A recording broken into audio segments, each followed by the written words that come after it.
أعوذ بالله من الشيطان الرجيم. بسم الله الرحمن الرحيم. الحمد لله رب العالمين الرحمن الرحيم مالك يوم الدين. إياك نعبد وإياك نستعين. اهدنا الصراط المستقيم صراط الذين أنعمت عليهم غير المغضوب عليهم ولا الضالين آمين. الفاتحة إلى روح المصنف هذا الكتاب الإمام أبي زكريا يحيى بن شرف النووي وإلى حضرة النبي. الفاتحة. أعوذ بالله من الشيطان الرجيم. بسم الله الرحمن الرحيم. الحمد لله رب العالمين الرحمن الرحيم مالك يوم الدين. إياك نعبد وإياك نستعين. صراط المستقيم صراط الذين أنعمت عليهم غير المغضوب عليهم ولا الضالين آمين. السلام عليكم ورحمة الله وبركاته. الحمد لله القوي سلطانه، الواضح برهانه، المبسوط في الوجود كرمه وإحسانه، تعالى مجده وعظم شأنه، خلق لحكمة وطوى عليها علمه، وبسط لهم من فائد المنة ما جرت به في أقداره القسمة. أشهد أن لا إله إلا الله وحده لا شريك له، وأشهد أن سيدنا محمدا عبده ورسوله لا نبي بعده. اللهم صل وسلم على نبينا محمد وعلى آله وأصحابه ومن تبعهم بإحسان إلى يوم القيامة. أما بعد، سبحانك لا علم لنا إلا ما علمتنا إنك أنت العليم الحكيم. ربي اشرح لي صدري ويسر لي أمري واحلل عقدة من لساني يفقهوا قولي وسدد لساني وهدي قلبي بحق سيدنا محمد صلى الله عليه وآله وصحبه وبارك وسلم. يا من هو في علوه كائد، يا من هو في فعل حميد، يا من هو في مجده متين. اللهم أكرمنا بنور الفهم وأخرجنا من ظلمات الوهم وارزقنا فهم النبيين وحفظ المرسلين وإلهام ملائكة المقربين. ربنا زدنا علما وفهما وعقلا يا أكرم الأكرمين بحق سيدنا محمد خاتم الأنبياء والمرسلين يا رحمن يا رحيم. وصلى الله على سيدنا محمد وعلى آله وصحبه أجمعين. قال المصنف رحمه الله ورضي الله تعالى عنه وأرضاه ونفعنا به وبعلومه وأمدنا بأسراره وأعادنا من بركاته في الدارين. رضي الله عنكم. باب التشهد في الصلاة. اعلم أن الصلاة إن كانت ركعتين فحسب كالصبح والنوافل فليس فيها إلا تشهد واحد. Alhamdulillah, puji syukur kehadirat Allah. Salawat salam tercurahkan kepada junjungan mulia Nabi tercinta Sayyiduna wa Habibuna wa Maulana Muhammad sallallahu alaihi wa alihi wa sahbihi wasallam, beserta seluruh keluarga beliau, sahabat beliau dan umatnya yang senantiasa melaksanakan ajaran beliau hingga akhir masa nanti. Yang sama-sama kami muliakan, kami hormati seluruh imam Masjid Al-Munawwar wabil khusus Ustaz Saleh Sakola mata'anallahu ta'ala bituli hayatihi wa umrih wa nafa'ana bihi wa bi'ulumihi wa amaddana bi asrarihi wa a'adana min barakatihi fid darain. Al-Ustaz Haji Aswin wal Ustaz Jamal dan seluruh hadirin hadirat yang sama-sama semoga dirahmati Allah Jalla wa'ala. Kita sampai ke bab tasyahud fi shalah. Kalau kita perhatikan kitab Al-Adhkar ini menjelaskan secara berurutan. Ini hebatnya Imam Nawawi. Hampir semua kitab yang ditulis oleh Imam Nawawi, pembahasan per babnya itu sesuai urutan. Ini kitab yang beliau tulis, Al-Adhkar, ditulis tahun 666 Hijriah. Selesainya 667 Hijriah. Tapi ditulisnya mulai bulan suci Ramadan, selesainya di bulan Muharram. Kitab setebal ini hanya selesai beliau tulis kurang lebih 5 bulan.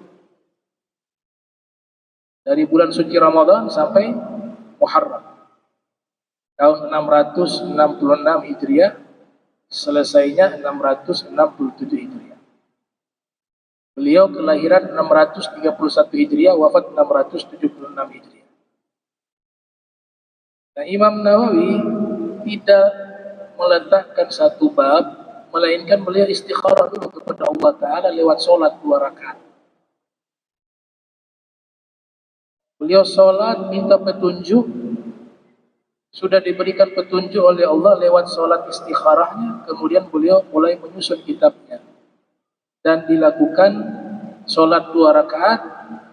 Ada yang mengatakan setiap babnya beliau sholat 2 rakaat untuk minta petunjuk dari Allah Subhanahu wa Ta'ala. Sehingga disebut tabi'an linizamin khasin. Semua kitab beliau tersusun secara sistematis. Kalau Al-Adhkar ini judul aslinya itu yang beliau tulis, jarang dihafal oleh ulama, jarang dihafal oleh para penuntut ilmu. Judul aslinya terlalu panjang, sehingga disingkat dengan judul Al-Adhkar. Tapi itu bukan judul asli. Judul aslinya itu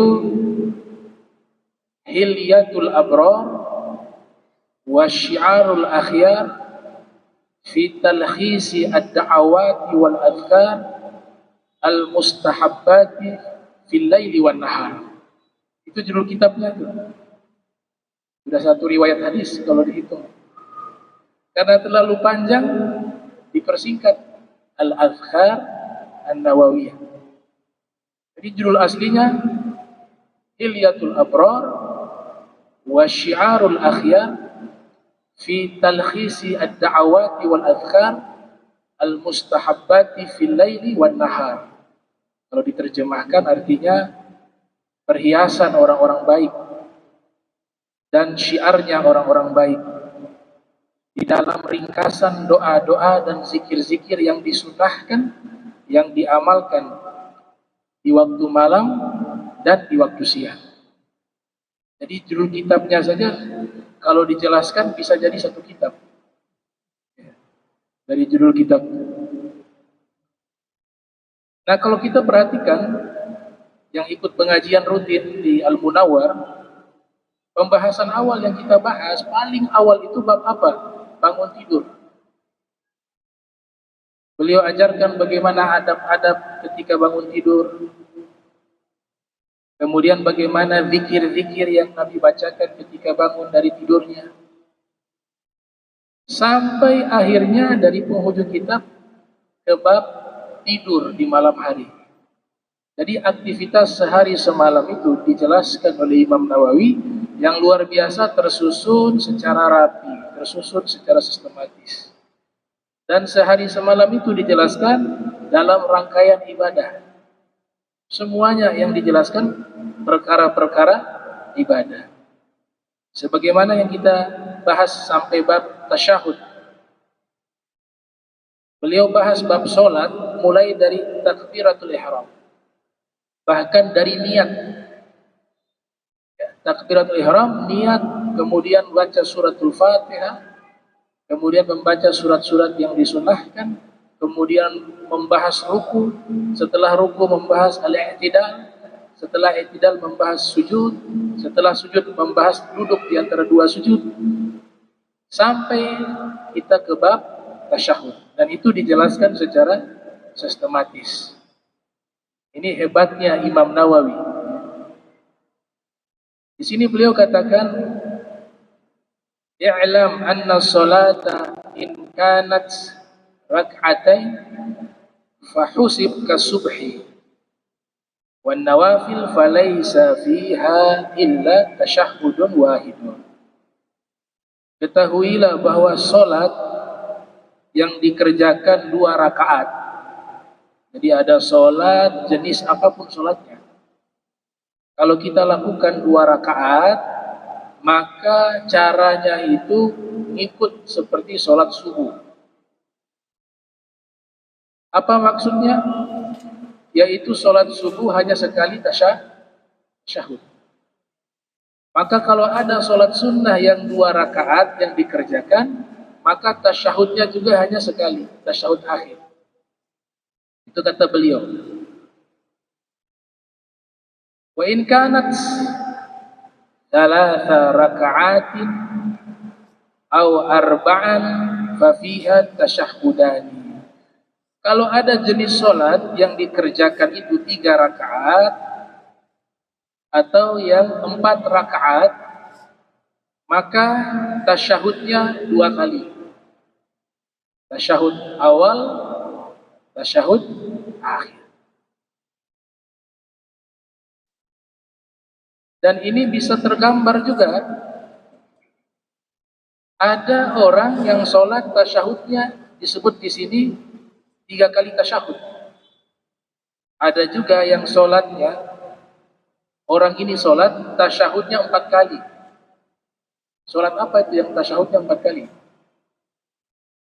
Masbuk, sholat maghrib. Jika dia datang, imamnya pas di rakaat kedua, sampai dia di saf, imamnya sudah bangkit dari ruku. Karena dalam riwayat, yang dapat rukunya imam dapat 1 rakaat. Dikukuhkan di dalam mazhab Syafi'i, ya, walaupun ada yang ihtiyat, sekalipun dapat rukunya imam, mereka tambah lagi 1 rakaat. Karena ada pendapat kalau tidak dapat bacaan Fatihah dianggap belum disebut 1 rakaat.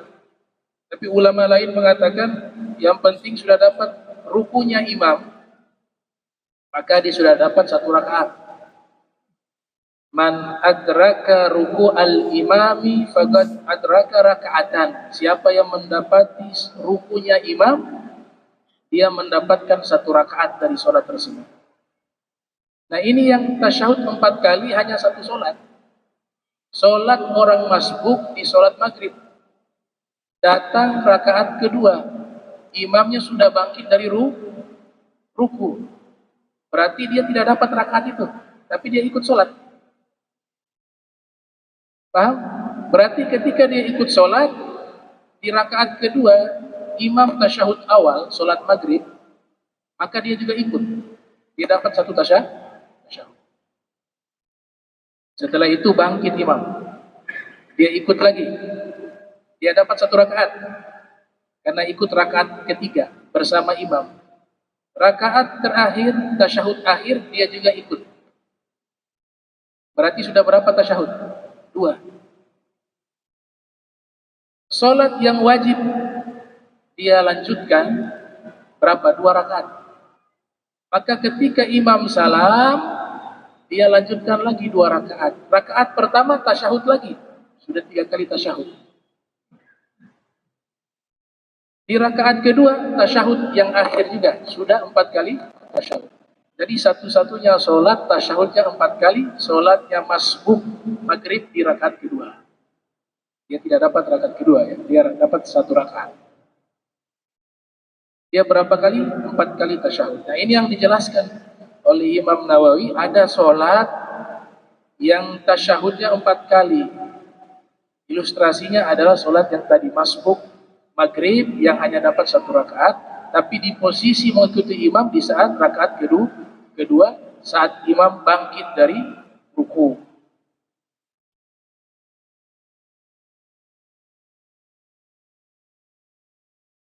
Kemudian ada orang pengen sholat, Sini dikatakan idza shalla nafilatan fanawa akthar min arba'i raka'at bi annawa mi'a rak'atin fal ikhtiyaru an yaqtasira fiha ala tasyahudain. Ada orang saking rajin sholat, sudah sholat sunnah semua dilibas habis hari itu. Kayak kita ini ya, Masya Allah, kita sholat duha juga kita kerjakan. Semua nih, sholat tahajud kerjakan, sholat witir kerjakan, sholat istikharah kerjakan, sholat hajat, ini semuanya kita kerjakan. Saking rajinnya sholat, semua sholat sunnah sudah dikerjakan habis nih sholat sunnah. Bingung mau sholat apa lagi? Wah, luar biasa.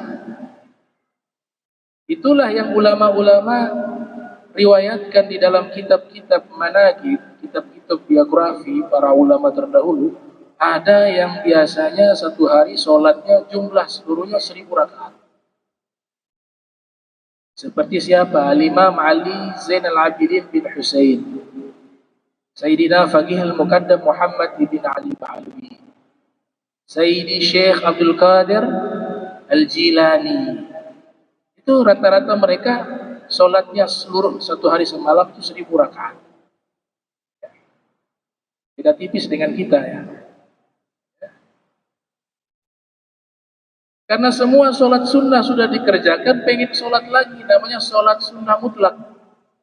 Niatnya usolli saja sudah cukup, usolli. Karena semua sholat-sholat sunnah sudah dibabat habis.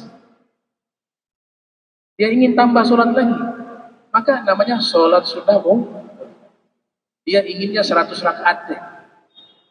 Sholat sunnah mutlaknya 100 rakaat. Bagaimana cara sholatnya itu? Memang kita gak kerjakan di 100 rakaat.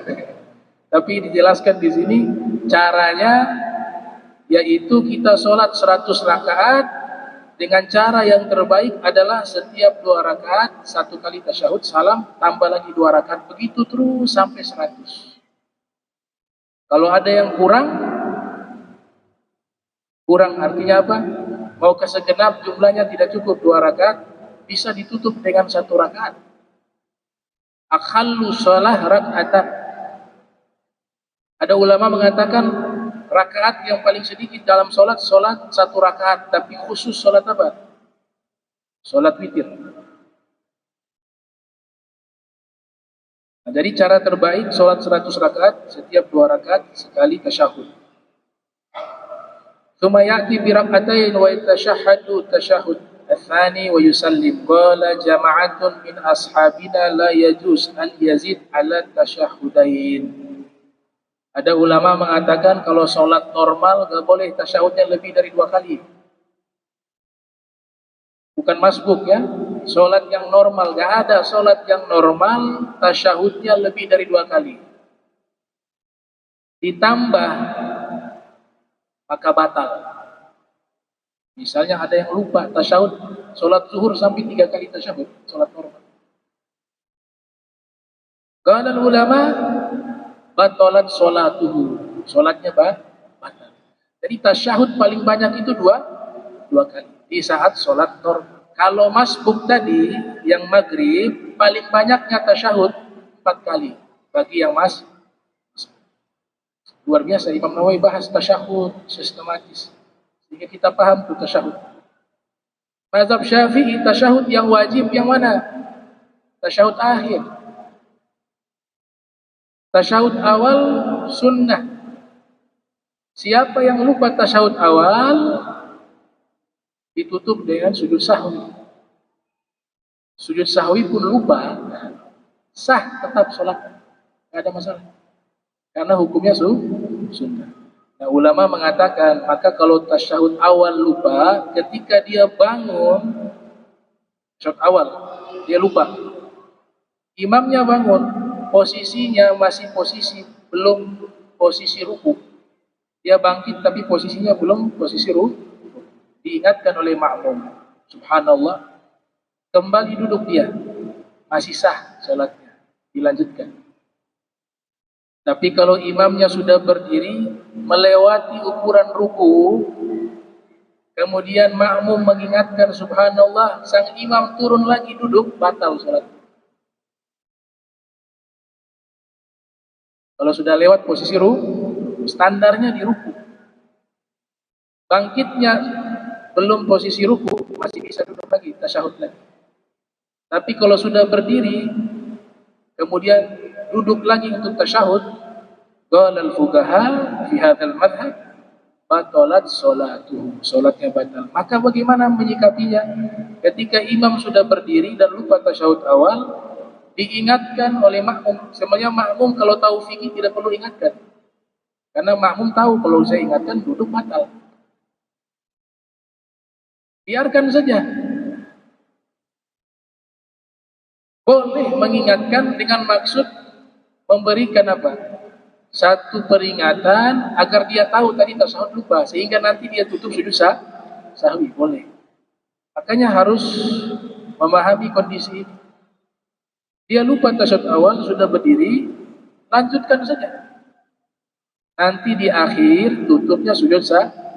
Mazhab Syafi'i sujud sahwi sebelum salam. 2 kali sujud sebelum jadi tasyahudnya sudah dibaca sampai akhir, selesai itu. Tahiyatu mubarakatus salawat ila akhir. Selesai baca jangan salam, tutup dulu sujud sahwi, sujud pertama. Subhanalladzi la yanam wa la yashu, atau subhanalladzi la yanam wa la yaghful. Beberapa sikut itu diajarkan. Bangkit dari 2 kali sujud sahwi baru assalamualaikum. Salam 2 kali. Mazhab Hanafi berbeda teknik sujud sahwi. Kalau mazhab Hanafi sesudah salam baru sujud sahwi. Mazhab Syafi'i sebelum salam.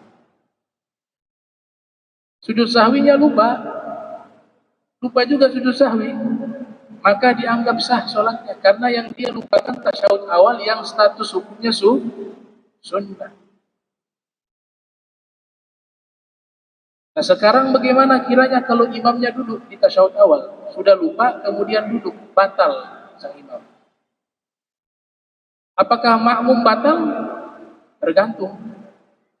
Kalau makmum masih menetapkan itu sebagai imam yang tadi sudah batal, maka makmum ikut batal. Ada cara kedua, mufaraqah. Dia harus niat berpisah dengan imam tersebut, yang kemudian dia lanjutkan sholat sendiri sampai selesai. Ada opsi kedua. Opsi kedua, ulama memberikan satu rukhsah, dispensasi. Dia masih tetap menjadi makmum dari imam tersebut. Akan tetapi ulama mengatakan dia harus mengikuti imam. Gimana mengikuti imam? Dikatakan dia jangan ikut ketika tahu imam itu salah, tidak boleh dia ikut.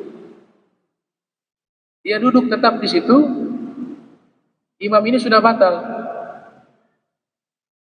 dia lanjutkan sendiri, karena dia tadi posisinya belum berdiri. Yang berdiri kan imam yang batal. Tapi pendapat ini ditolak oleh ulama, tetap batal.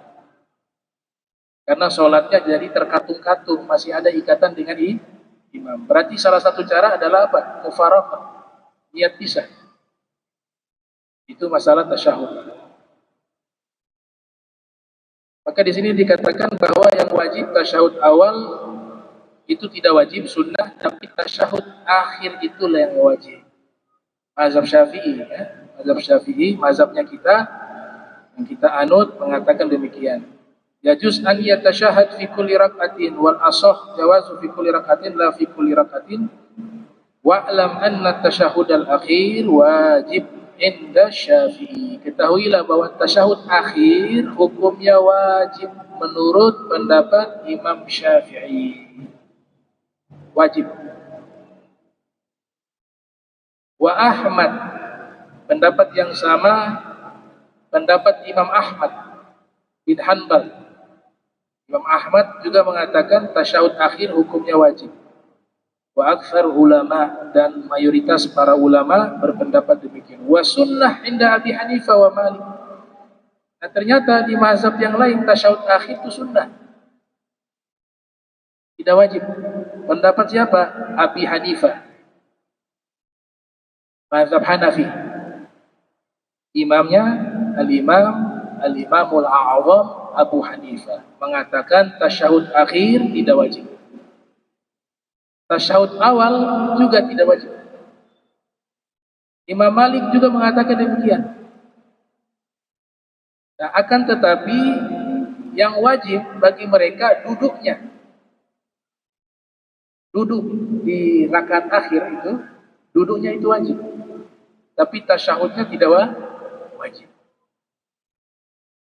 Ini 4 mazhab dalam pandangan apa? At-tasyahud. At-tasyahud ini ada doa yang diajarkan oleh para ulama turun-temurun. Doa ini sunnah dibacakan di saat tasyahud. Ada sebagian ulama mengatakan bahwa ini adalah hadis Rasul dari Nabi Sallallahu Alaihi Wasallam. Sudah diteliti doa ini, sumbernya dari Nabi kita Muhammad Sallallahu Alaihi Wasallam. Dan isi doa ini berkaitan tentang perkara-perkara yang terjadi di akhir zaman. Di situ ada doa minta perlindungan daripada fitnah Dajjal. Allahumma inni a'udzubika min fitnati Dajjal. Wa min fitnati dunya wa mahyaya wa mamati wa minal maghram wa minal ma'zir. Itu doa-doa yang saya ringkas. Sunnah dibaca ketika tasyahud. Ya, ketika tasyahud. Isinya apa? Meminta perlindungan dari Dajjal. Terlepas dari berbagai tafsiran, ya. Ada yang mengatakan Dajjal itu bukan sosok makhluk tapi sistem. Sistem yang menguasai dunia di akhir zaman, yang isinya kebohongan. Dajjal itu artinya dari kata bohong, Dajjal. Jadi dia sistem dunia yang isinya memutarbalikkan fakta. Orang yang benar berubah menjadi salah. Orang yang salah berubah menjadi benar. Kayaknya di zaman kita, di waktu kita saat ini, ya realitanya seperti itu. Yang mujahidun dibilang teroris. Yang menjajah, jelas-jelas menjajah dibela. Israel menjajah Palestina. Ketika ada orang Palestina berjuang, dinyatakan teroris. Padahal pokok masalahnya mereka sedang berjuang karena dijajah. Kalau teori ini yang dipakai, tidak penting yang serang duluan siapa.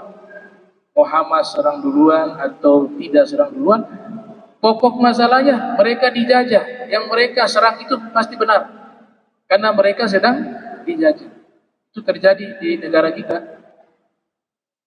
Sultan Babullah di Ternate saja, tidak perlu jauh-jauh. Sultan Babullah menyerang itu di Benteng Castella, Portugis. Waktu itu Sultan Babullah tidak diserang duluan, Sultan Babullah yang menyerang duluan. Karena Sultan Khairun dibunuh. Kemudian Portugal datang, jelas-jelas ingin menjajah. Apakah yang dilakukan Sultan Babullah itu sesuatu hal yang salah? Tidak. Sedang memperjuangkan tempat tinggalnya, negerinya Ternate yang dijajah oleh orang Portugis. Begitu juga yang terjadi saat ini di Palestina. Ini sistem Dajjal namanya. Media-media isinya bohong semua. Bisa diputarbalikkan fakta. Orang yang tidak paham langsung mengambil kesimpulan, oh ini yang salah yang pejuang Palestina nih, yang salah ini Hamas ini. Dia tertipu oleh apa? Oleh sistem. Baik itu media, media televisi, surat kabar, atau sekarang media sosial. Jadi ada yang menafsirkan Dajjal itu bukan sosok makhluk, tapi dia sistem dunia yang dikuasai oleh kelompok tertentu yang isinya apa? Bisa membalikkan fakta. Yang benar menjadi salah, yang salah menjadi benar. Itulah yang disebut dengan Dajjal. Tafsiran lainnya, Dajjal sosok makhluk, bukan sistem, bukan kelompok, tapi dia satu makhluk. Para ulama di sini menjelaskan Rasul sallallahu alaihi wasallam menerangkan ciri-ciri fisik. Bermata satu, kemudian ada tulisan kafir di jidatnya, kemudian memiliki gelar Al-Masih. Bisa Al-Masih itu artinya apa? Berpindah tempat dengan waktu yang singkat. Dari kata masah, masa itu menyapu, menggosok. Jadi bumi ini seperti apa? Mereka bisa menyapunya, bisa menggosoknya, bisa berpindah tempat sesingkat-singkatnya waktu mereka berpindah. Nabi Isa juga gelarnya Al-Masih, karena Nabi Isa juga bisa berpindah-pindah tempat. Dajjal juga demikian. Kemudian ada riwayat dulu sahabat bernama Abu Rugaya At-Tamimi bin Aus pernah menyatakan, saya terdampar di satu pulau. Kemudian saya bertemu dengan satu makhluk yang sangat besar. Dia dirantai di dalam goa, bermata satu. Makhluk tersebut memperkenalkan dirinya bahwa sebentar lagi dia akan keluar. Ketika dia bertanya kepada Abu Rugaya, apakah Nabi yang lahir di Makkah sudah hijrah? Dia mengatakan iya. Apakah Nabi tersebut yang diberikan gelar oleh kaumnya Al-Amin benar? Berarti waktu saya tidak lama lagi untuk keluar. Ketahuilah, itu adalah Nabi akhir zaman, Nabi penutup. Dajjal ngasih nasihat lagi, kalau kalian ikut dia selamat kalian. Dajjal kasih nasihat. Ditanya kamu siapa? Dikatakan saya Dajjal. Nah, inilah beberapa riwayat yang dipercaya bahwa Dajjal itu sosok makhluk. Ada juga di dalam tafsir Marogi, karya Ibrahim Al-Marogi, di situ menyebutkan Dajjal itu sudah keluar dan sudah mati, sudah selesai di zaman itu, yaitu bangsa Mongol katanya. Ada yang menafsirkan itu Dajjal, ada yang mengatakan itu Ya'juj wal Ma'juj dalam tafsir Marogi. Di saat mereka menginvasi negara-negara, wilayah-wilayah Islam yang ada waktu itu di Irak, di Baghdad, di Khurasan, ya, Imam Suyuti menceritakan 40 hari invasi itu dilakukan di Baghdad. Kaum muslimin dibantai 2 juta orang waktu itu. Nah, dikatakan mereka itu ditafsirkan juga Dajjal. Ada juga yang menafsirkan Dajjal hidup di zaman Rasul. Dan sahabat Sayyidina Umar bin Khattab pernah bertemu, namanya Ibnu Sayyad, seorang Yahudi. Ibnu Sayyad ini Nabi. Dan Sayyidina Umar menyatakan, huwa Dajjal. Dia adalah Dajjal. Jadi banyak sekali tafsiran-tafsiran Dajjal yang dijelaskan oleh para ulama. Ada juga yang mengartikan kelompok. Kalau tadi sistem. Ada yang mengartikan kelompok. Saya punya satu kitab karya ulama Indonesia, Syekh Mahfud Termasi, ulama besar yang ada di Makkah. Di zaman tersebut mengarang kitab tentang Nabi Khidir alaihi salam berjudul Inayatul Muftakir bima yata'allaku bi Sayyidina Khidir. Beliau mengatakan bahwa Nabi Khidir itu, beliau yakini juga ya, bahwa masih hidup sampai saat ini. Ibnu Hajar Asqalani meyakini sudah wafat. Artinya ada perbedaan pendapat di kalangan para ulama. Ada yang menyatakan Nabi Khidir sudah wafat, ada yang meyakini sampai sekarang masih hidup. Mau percaya silakan, tidak percaya juga tidak apa-apa. Tapi Syekh Mahfud Darmasi dan mayoritas para sufi, golongan asfiyah, meyakini bahwa Nabi Khidir masih hidup sampai saat ini. Bahkan ada pernyataan tabi'ut tabi'in atau tabi'in, ya, Ka'ab al-Ahbar. Kalau sering baca Maulid Ad-Daibai, situ kan ada riwayat an Ka'ab al-Ahbar. Al-Ahbar artinya pendeta. Karena mu'allaf dia. Mu'allaf masuk Islam, belajar kepada sahabat-sahabat Nabi sallallahu alaihi wasallam. Dan banyak sekali hafalan riwayat-riwayat Israiliyat.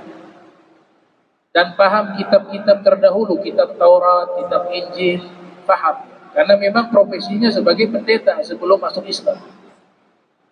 Itu beliau mengatakan, Imam Zahabi mengatakan orangnya thiqah, terpercaya. Beliau mengatakan ada 4 nabi sampai sekarang masih hidup. 4 orang nabi. Yang 2 di langit, yang 2 di bumi. 2 nabi yang di langit masih hidup sampai sekarang. Yang pertama Nabi Idris. Wa rafa'nahu makanan 'aliyya. Imam Baydhawi sebutkan dalam tafsir, Allah mengangkatnya makanan 'aliyya, di tempat yang tinggi. Diangkatnya waktu masih hidup. Ini keyakinan Ka'ab al-Ahbar.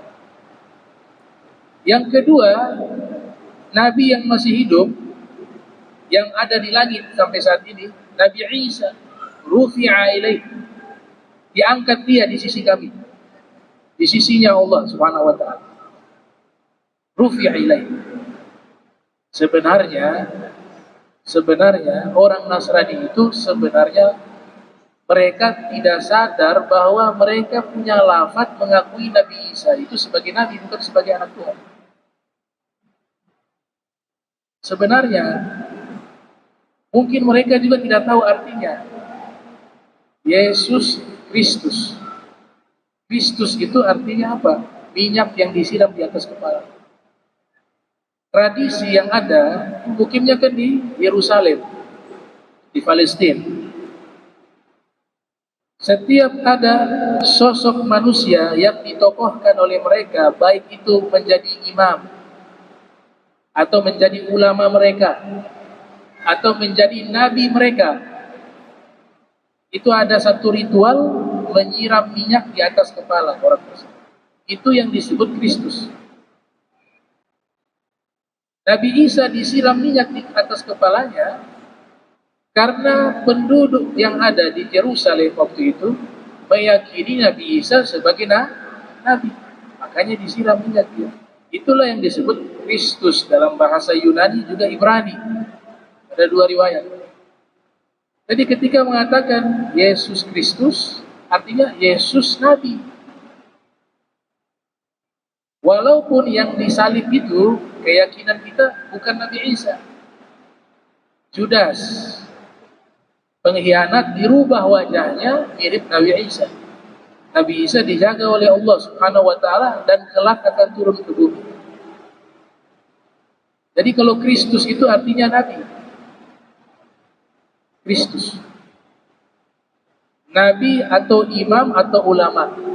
Kalau orang Nasrani meyakini sejarah awal Injil diturunkan, diyakini generasi awal ya, meyakini Nabi Isa seorang nabi.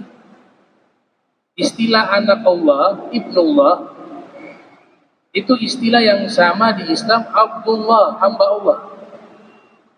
Makanya istilah itu dihapus dalam Islam karena jadi salah paham di zaman itu. Jadi ibnullah itu artinya apa? Hamba Allah. Sama seperti istilah dalam Islam Abdullah, hamba Allah. Di kitab Talmud milik orang Yahudi, mereka tidak percaya Nabi Isa itu nabi. Mereka mengatakan Nabi Isa itu hanya manusia biasa yang pintar, seorang ulama. Maka berani dikatakan Nabi Isa ini terlahir dari apa? Dari perzinahan. Nauzubillah min dzalik. Hasya wa kalla. Yang satu ekstrim kanan, yang satu ekstrim kiri. Islam posisinya di tengah. Wa ja'alnakum ummatan wasata litakunu syuhada 'alan nas wa yakuna ar-rasul 'alaikum syahida. Kita menempatkan Nabi Isa sebagai sosok manusia yang mulia, wajihan fil ard. Allah gambarkan apa? Wajihan fil ard, sosok manusia yang sangat mulia di muka bumi. Disebut juga ruhun minhu, ruh darinya. Ini jangan salah paham. Nabi Isa itu disebut dalam Al-Quran ruhnya Allah. Jangan dipahami itu ruhnya Allah, tidak. Tapi ruh istimewa yang Allah ciptakan. Gak bisa ruhnya Allah dijadikan Nabi Isa. Itu pemahaman yang akan mentajsim Allah dan mentasybih Allah. Nah ini. Jadi doa minta perlindungan dari Dajjal. Karena akhir zaman ini ada satu amalan diajarkan oleh Nabi SAW, hafal ayat 1 sampai 10 di awal surat Al-Kahf. Siapa yang hafal ayat 1 sampai 10 di surat Al-Kahf, dia dijaga dari fitnah Dajjal. Man hafiza asra ayatin min awali surat Al-Kahf usima minad Dajjal. Siapa yang menghafal 10 ayat awal dari surat Al-Kahf, dia dijaga oleh Allah dari fitnah Dajjal. Nah ini masalah tasyahud ya. Jadi doa tasyahud itu usahakan hafal yang doa sunnah tersebut. Karena ini cocok sekali dibaca di zaman kita. Ya, dari fitnah apa? Fitnah Dajjal dan fitnah dunia. Sekarang orang-orang yang tinggal di pinggiran negara Palestina, di Jazirah Arab, kaya raya. Abu Dhabi, Qatar, tahu Oman. Oman itu mata uangnya lebih besar dari dolar, 2 kali lipat. Oman. Qatar juga demikian. Kaya. Tapi lihat, saudaranya tertindas, gak ada reaksi sama sekali. Kalaupun ada, hanya sedikit. Kenapa demikian? Nabi sudah katakan, karena kena fitnah dunia. Hidup mewah-mewahan, hidup foya-foya, dibuat acara-acara yang gak ada manfaat, perjudian. Sekarang naudzubillah min dzalik, di Saudi Arabia orang-orang turis bisa datang dengan buka aurat ke kota suci Madinah, ke kota Makkah. Kemarin dapat berita dibangunkan patung dari siapa? Muhammad Salman, dibuat patung dan seterusnya. Sudah diprediksi oleh Rasulullah SAW. Gak bisa. Mereka gak akan bisa bantu. Nabi katakan, kalian akan dimangsa oleh musuh kalian di akhir zaman. Sebagaimana orang yang kelaparan, berebutan mencari makanan. Itu Nabi sudah bilang. Tada'a alaikum al-umama, tada'a alaikum kama tada'a al-akala ila qus'atiha. Dimangsa kalian oleh musuh seperti itu. Sahabat bertanya, wahai Rasulullah, apakah jumlah kami sedikit di zaman itu? Kata Nabi, tidak, kalian jumlahnya banyak. Walakinnakum guthaka gutha'is sail. Tapi kalian bagaikan buih di lautan. Banyak, tapi lemah. Gak punya kekuatan. Jumlah umat Islam di zaman kita, 2 miliar lebih. 2 miliar lebih. Israel itu berapa sih penduduk? 2 miliar lebih. Kata Nabi, kalian seperti buih di lautan, saking banyaknya. Tapi Allah cabut rasa takut di hati musuh kalian. Dan Allah lemparkan dalam hati kalian cinta kepada dunia. Itulah penyakit, kata Nabi, al-wahan. Allah lemparkan dalam hati kalian al-wahan. Sahabat bertanya, al-wahan itu apa ya Rasulullah? Nabi mengatakan, hubbud dunya wa karahiyatul maut, cinta dunia, takut mati. Nah, jadi ini pembuktian barometer iman kita saat ini. Itu di sebelah McD, rame, banyak yang belanja. Nggak ada peduli. Ayam banyak nih, Pak Haji Mamat, Pak Haji siapa. Kalau beli ke mereka dapat zakat, mereka keluarkan zakat paling minimal. Kita jihadnya hanya selera saja. Ini jangan salah paham, hanya selera saja kita lawan gak mampu, terus mau korbankan nyawa, mau korbankan harta. Selera saja kita gak mampu. Selera. Dan bukan berarti di generalisir semua merek orang kafir haram, tidak. Yang ikut bantu Zionis itu saja yang haram. Yang sudah terlanjur beli produknya gak perlu dibuang, biar saja. Fatwanya kan baru keluar. Itu MUI punya fatwa keluar, saya sudah ceramah berapa minggu sebelumnya, karena kita merujuk ke kitab ulama. Di dalam kitab-kitab sudah mengatakan hal yang sama, begitu, dan punya pengaruh. Atau memang tidak ada lagi pilihan yang lain, produk itu saja yang ada, darurat hukumnya. Tapi saya rasa semua ada pilihan. Sabun masih banyak merek yang lain, sekalipun dia bukan dari merek orang Islam, tapi tidak ikut bantu, masih bisa kita beli. Tapi lebih afdol kalau beli produk Indonesia, produk umat Islam. Jadi jihad selera saja nggak mampu, apalagi jihad nyawa, apalagi jihad harta. Nyawa itu selalu nomor 2. Kalau dalam Al-Quran, ya ayyuhalladzina amanu hal adullukum ala tijaratin tunjikum min adzabin alim tu'minuna billahi wa rasulihi wa tujahiduna fi sabilillah bi amwalikum wa anfusikum. Ayat Al-Quran tidak pernah terbalik menyebutkan ayat ini. Ini kan banyak di beberapa ayat. Kalian berjihad dengan harta-harta kalian dan nyawa-nyawa kalian, jiwa-jiwa kalian. Tidak pernah Allah sebutkan jiwa-jiwa kalian dan harta-harta kalian. Selalu harta dulu baru jiwa. Kenapa demikian? Karena jihad harta lebih gampang daripada jihad nyawa.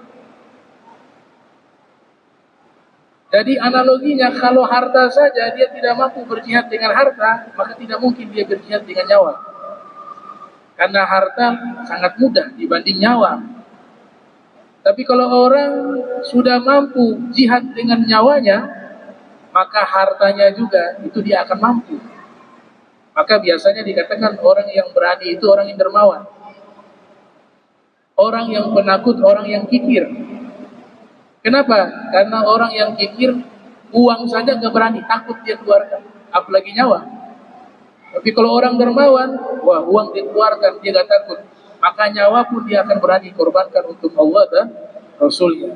Tentu dengan cara-cara yang diatur di dalam ilmu bab jihad fi sabilillah. Ya, mudah-mudahan Allah Ta'ala berikan kita istiqamah fi ta'awal ibadah. Kita doakan saudara-saudara kita, Allah angkat seluruh musibah di Palestina, Allah menangkan mereka, diberikan mereka bantuan sebagaimana bantuan yang Allah kirimkan kepada Rasul dan sahabatnya di Ghazwatul Badar, di perang Badar, di perang Hunain, diutus, dikirim malaikat-malaikat turut andil bantu kepada perjuangan kaum muslimin. Amin ya rabbal alamin. Allahumma jam'ana hadza jam'an marhuma wa tafarraqna bani tafarruqan ma'zuma wa la tajal minna wa la minna shakila mahruma. Subhanaka bihamdika asyhadu an la ilaha illa anta astaghfiruka wa atubu ilaik. Wassallallahu ala sayyidina Muhammadin wa ala alihi wa sahbihi wa baraka wasallam. Wassalamu alaikum warahmatullahi wabarakatuh.